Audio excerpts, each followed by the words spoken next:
Bonjour, aujourd'hui nous allons voir ensemble les nombres premiers.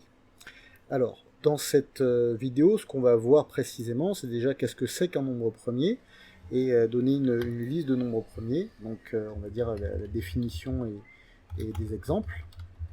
On va également voir comment est-ce qu'on décompose un grand nombre en produit de nombres premiers, donc la décomposition, et enfin on va avoir quelques exercices d'application de cette décomposition, voir dans quel cas elle peut être utile.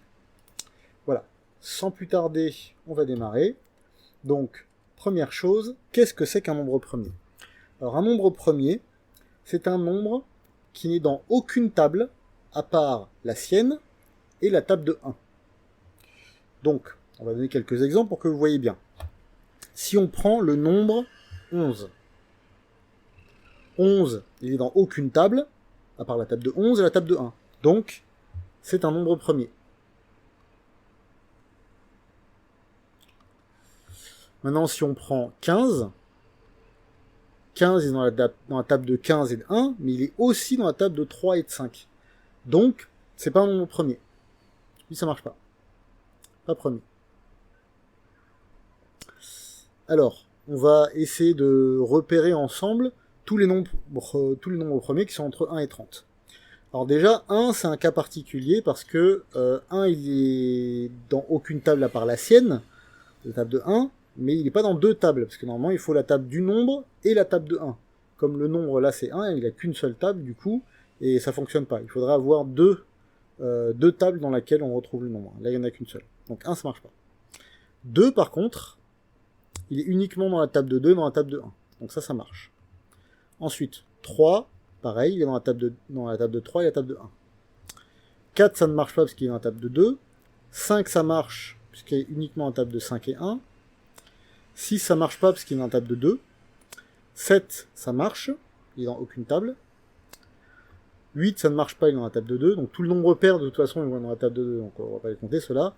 On va passer directement aux impairs à chaque fois. 9, il est dans la table de 3, donc ça ne marche pas. Ensuite, 10, c'est pair. 11, ça marche, on l'a dit au-dessus. C'est un nombre premier. 12, c'est pair. 13, ça marche, il est dans aucune table. 14, c'est pair. 15, ça marche pas, on l'a dit ici, dans la table de 3 et de 5. 16, c'est pair. 17, ça marche, il est dans aucune table. 18, c'est pair. 19, il est dans aucune table également, donc ça marche. 20, c'est pair. 21, il est dans la table de 7 et dans la table de 3, donc ça marche pas. 22, c'est pair. 23, il est dans aucune table, donc ça marche.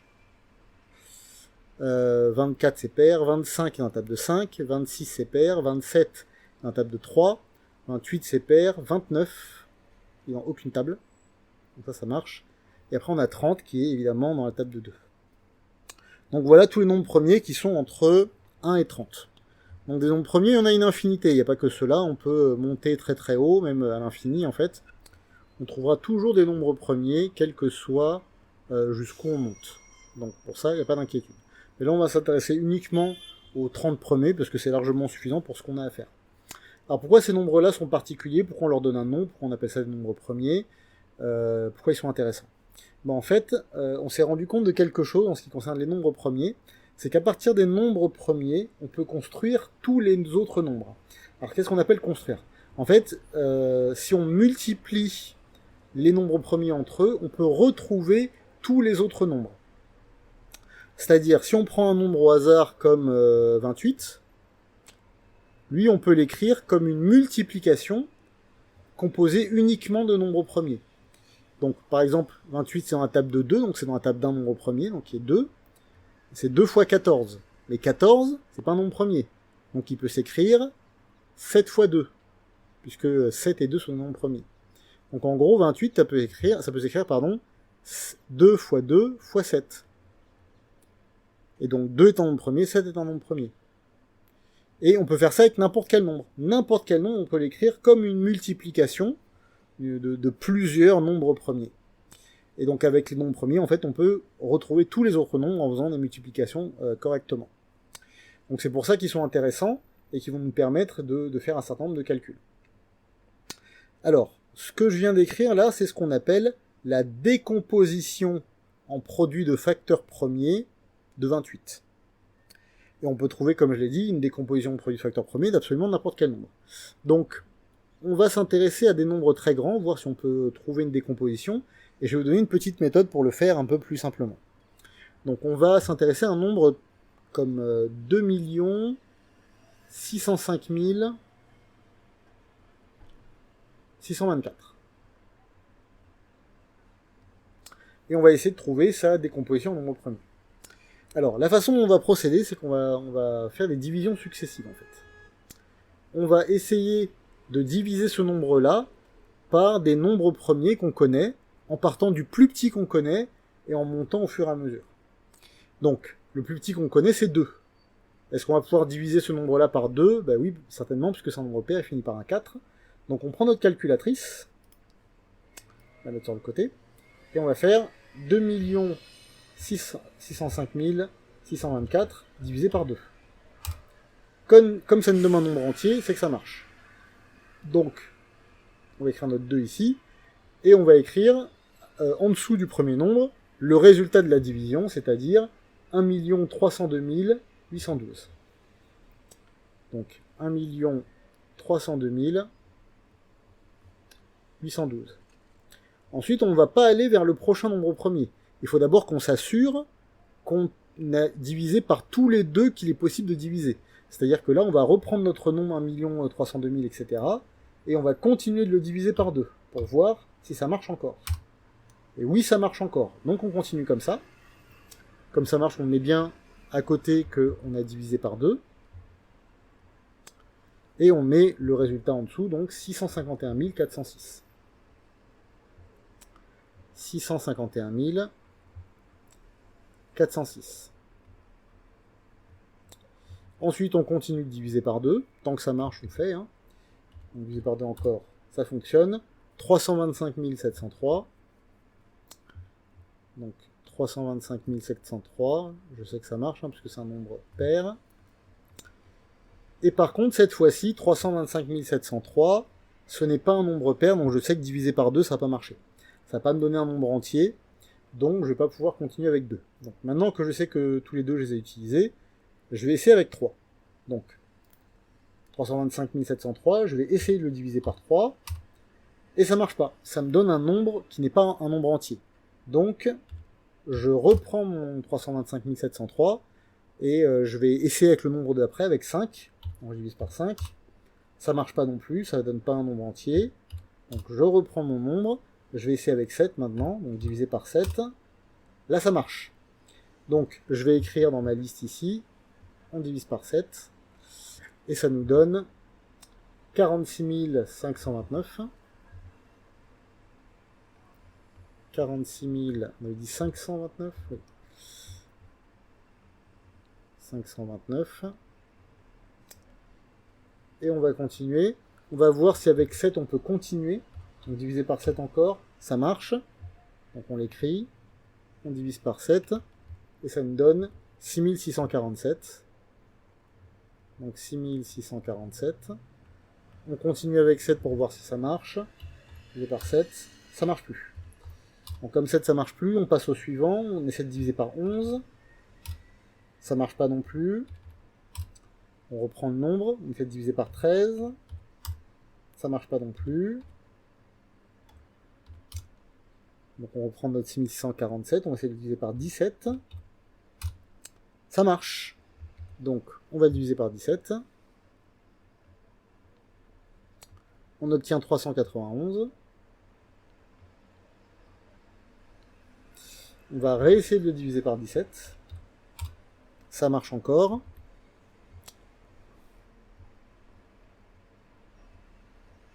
On obtient 23. Et 23, c'est un nombre premier, il est ici. Donc évidemment, 17, ça va pas marcher. Là, il va falloir diviser par 23. Et quand on va faire 23 divisé par 23, on va obtenir 1. Et quand on obtient 1, ça, c'est le signe que notre division est terminée. On s'arrête ici. Et notre décomposition va se trouver ici, sur la droite. Donc ça veut dire que 2 605 000 624, c'est égal à 2 puissance 3, puisqu'on est tombé 3 fois sur le nombre 2, multiplié par 7 puissance 2, puisqu'on est tombé 2 fois sur le nombre 7, multiplié par 17 puissance 2, puisqu'on est tombé 2 fois sur 17, et multiplié par 23, qu'on a trouvé une seule fois. Et voilà, ça c'est la décomposition en nombre premier de 2 605 624. Et on peut faire cette méthode-là pour absolument tous les nombres, ça marche à chaque fois. Voilà, donc déjà, une bonne chose de faite, maintenant on sait décomposer tous les nombres premiers, en produits de nombres premiers. Alors dans quel cas ça peut être utile de pouvoir faire ça? Alors il y a deux cas majeurs. Le premier, c'est lorsqu'on veut faire une simplification de fraction. Donc lorsqu'on a deux nombres sous forme de fraction, donc imaginons qu'on ait celui-ci, 124 sur un autre, peu importe, on va mettre. Ici, on va pouvoir écrire les décompositions en nombres premiers du numérateur et du dénominateur. Et une fois qu'on les aura, on va pouvoir simplifier les termes qu'on va, les facteurs qu'on va voir en commun. Donc si on voit un 2 en haut et en bas, on va pouvoir les enlever. Si on voit un 7 puissance 2 en haut et en bas, on va pouvoir les enlever. Donc tout ce qui est en commun, on va pouvoir l'enlever, c'est ce qui va nous permettre de décomposer plus facilement les fractions. Mais j'aborderai ça plus en détail lorsqu'on parlera des simplifications de fractions dans le chapitre qui est approprié. Là, je ne vais pas rentrer dans le détail, je vais juste dire que ça existe. Deuxième cas de figure, on peut avoir des problèmes, et ils sont souvent posés au brevet, où vous avez une question d'arithmétique concernant un groupe d'objets. Alors, par exemple, ce que je pourrais vous donner, je pourrais vous dire, voilà, on a un fleuriste qui voudrait faire des bouquets de fleurs, et il a que deux types de fleurs. Il a des roses et des lilas. Et il en a un nombre très précis. On lui a livré 5940 roses,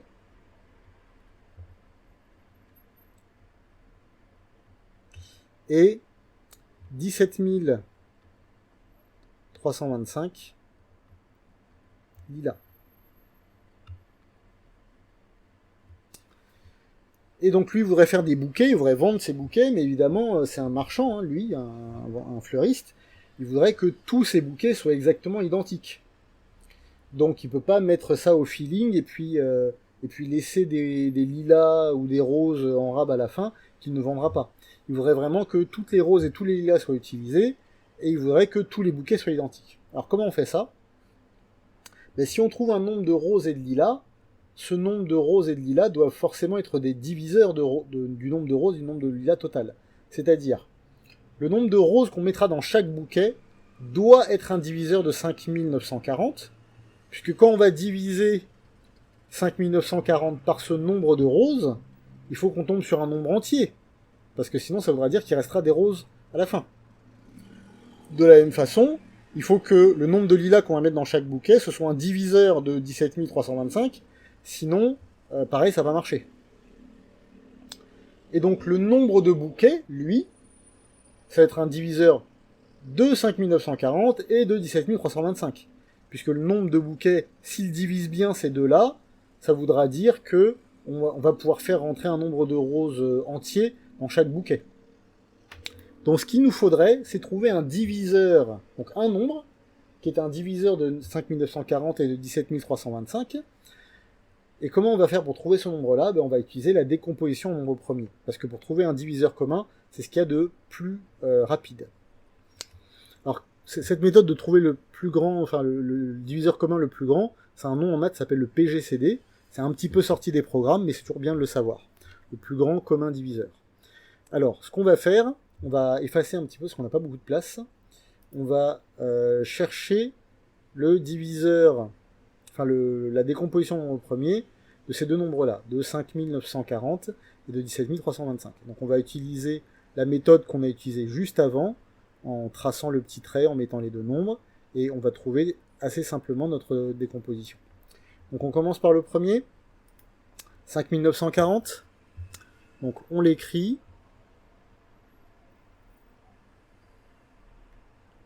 on va tracer un petit trait et on va essayer les différents diviseurs. Donc le premier nombre premier qu'on connaît, c'est 2. Donc on reprend notre calculatrice.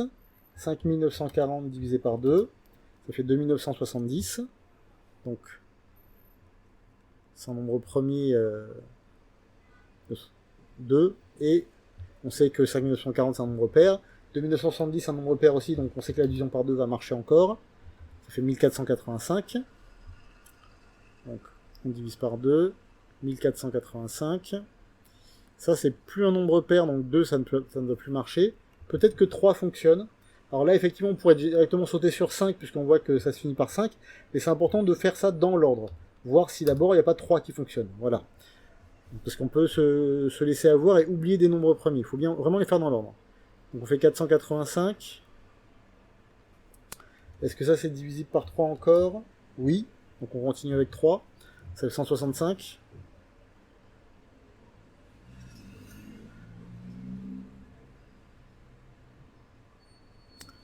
Est-ce qu'on peut encore diviser par 3? Oui, ça fait 55. Oula. Par 3 on a dit. Ça fait 55. Et là, par contre, c'est facile. Les deux diviseurs qui vont rester, ça va être 5 et 11. Parce que divisé par 5, ça fait 11. Et divisé par 11, ça fait 1. Voilà. Quand on est arrivé à 1, c'est qu'on a fini. Donc déjà, la décomposition pour 5940, c'est 2 puissance 2. Multiplié par 3 puissance 3. Multiplié par 5. Multiplié par 11. Voilà. Donc là, on a fini pour notre premier nombre. On va recommencer avec notre deuxième nombre. Donc ça, on met un peu de côté. On va essayer avec 17 325. Donc on va le faire à côté. 17 325. On va tracer un trait. Et on va trouver sa décomposition. Donc 17 325, on commence par 2 qui n'a pas marché, vu que c'est pas un nombre pair. Ensuite 3, 5775, donc on va faire ça. Donc division par 3, on a dit 5775. Donc 5775. On réessaye avec 3. Ça marche, 1925.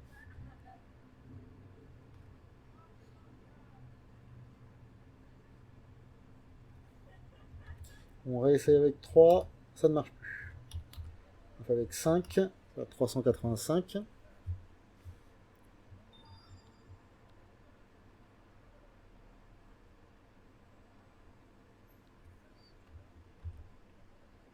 On réessaye avec 5 encore, c'est 77. Et là, on va arriver sur la fin. Parce que 77, c'est facile. Il faut diviser par 7, ça fait 11. Et après, on divise par 11, ça fait 1. Voilà. Donc, notre décomposition pour le deuxième nombre, c'est 3 puissance 2 fois 5 puissance 2 fois 7 fois 11. Maintenant, il nous reste à repérer ce que nous avons en commun. Alors, qu'est-ce que nous avons en commun là-dedans? On va mettre dans une autre couleur. Entre ces deux nombres, entre ces deux décompositions-là, déjà on voit que le 2, il y en a dans celui-ci, mais il n'y en a pas du tout dans celui-là. Donc ça, c'est pas en commun. Le 3, on a 3 puissance 3 ici et 3 puissance 2 ici. Donc on a en gros 3 exemplaires du nombre 3 ici, et 2 exemplaires seulement ici. Donc en commun, on en a seulement 2. Donc je vais mettre ça en commun. On n'a que 2 qui sont en commun. On a 3 puissance 2. Ensuite 5, on en a 1 ici, on a 2 là. Donc en commun, on en a un seul. On va mettre x5. Ensuite 11, il est en commun, il y a un 11 dans les deux. Et voilà, le 7 qui est en bas, on ne le retrouve pas là-haut, donc il n'est pas en commun. Donc ça, c'est ce qu'on a en commun. Et quand on regarde notre calculatrice, ça fait combien?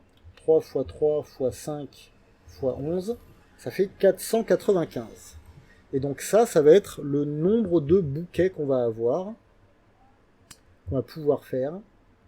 495.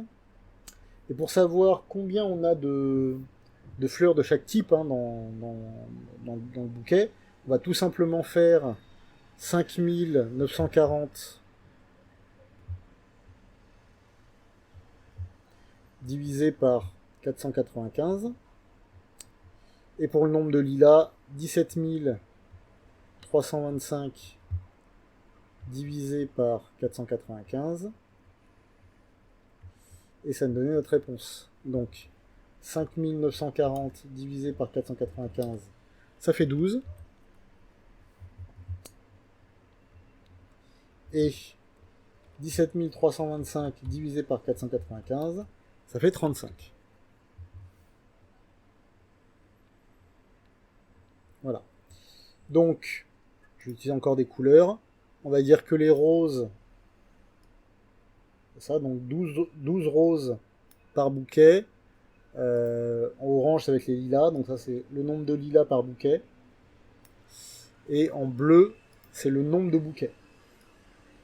Voilà. Donc, 495 bouquets. Dans chaque bouquet, il y a 12 roses et 35 lilas. Et si on fait ça, toutes les roses, tous les lilas seront utilisés et tous les bouquets seront composés de la même façon. Voilà, ça c'est un exercice classique qu'on retrouve très souvent au brevet. Et lorsque vous avez un exercice dans ce style-là, il faut utiliser la décomposition en nombre premier pour pouvoir arriver à répondre à la question. Voilà, c'en est fini pour cette vidéo. Comme d'habitude, je vous encourage à en refaire plein de votre côté pour pouvoir maîtriser ces choses-là. Sur ce, je vous laisse et n'oubliez pas, l'entraînement rend performant.